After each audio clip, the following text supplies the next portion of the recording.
విన్నారు కదా సెంటర్ మంత్రి రామ్మోహన్ నాయుడు మాటలు. దునియా మొత్తం మీద ఉన్న తెలుగు వాళ్ళు ఇవాళ ఈ స్థితిలో ఉండడానికి యాన్నో కాడ సీఎం చంద్రబాబు సారే కారణమట. ఆయన ముందు చూపు చేయంగానే దునియా మీద ఉన్న తెలుగు వాళ్ళంతా గొప్పగా బతుకుతున్నారని చంద్రబాబును ఆకాశానికి ఎత్తిండు. రాష్ట్రానికి పెద్ద ఎత్తున పెట్టుబడులు తీసుకొచ్చేందుకు దావోస్ పర్యటనకు సీఎం చంద్రబాబు, సెంటర్ మంత్రి రామ్మోహన్ నాయుడు, మంత్రి నారా లోకేష్ పోయిర్రు కదా. ఇవాళ జూరిచ్ లో జరిగిన యూరప్ తెలుగు డయాస్పోరా సమావేశంలో ఇట్లా మాట్లాడుకొచ్చిండు. రామ్మోహన్ నాయుడే కాదు సీఎం చంద్రబాబు కూడా ఏం మాట్లాడిండో ఇనుండ్రి.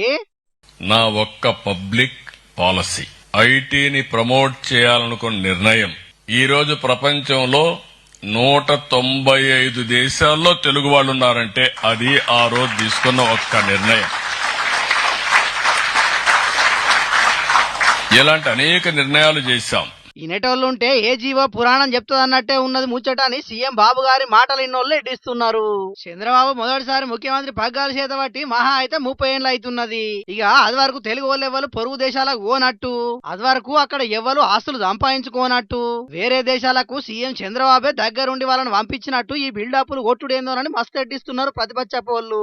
అయినా పొరుగు దేశాల్లో ఒక తెలుగు వాళ్ళే ఉంటున్నారా? మన దేశంలో ఉన్న వేరే రాష్ట్రాల నుంచి కూడా బొచ్చడి మంది పోయిర్రు. మరి వాళ్ళు పోవడానికి సుతం చంద్రబాబు కారణం అని ప్రశ్నిస్తున్నారు. అవు మరి అది కూడా నిజమే. చంద్రబాబు చేయంగా కొంతమంది విదేశాలకు పోతే పోయిర్రు కావచ్చు. ఆయన సీఎం అయినాక ఐటీ కొంతవరకు డెవలప్ అయ్యింది కావచ్చు. గాయంత దానికే నేను చేయబట్టే తెలుగు వాళ్ళు దునియాలున్న అన్ని దేశాలకు పోయిర్రని చెప్పుకుంటే ఎట్లా? క్రెడిట్ కొట్టేయాలనుకున్నాడు తప్పు కాదు, కానీ ఇట్లా దొరికిపోయే కాడ సుతం క్రెడిట్ కోసం లేని గొప్పలు చెప్పుకుంటే మంచిగా లేదు. మరి హైదరాబాద్ ను ఏదో చేసినా అని చెప్పుకునే చంద్రబాబు అమరావతిని ఎందుకు అట్లా చేస్తాడని ఇంకొందరు ప్రశ్నిస్తున్నారు.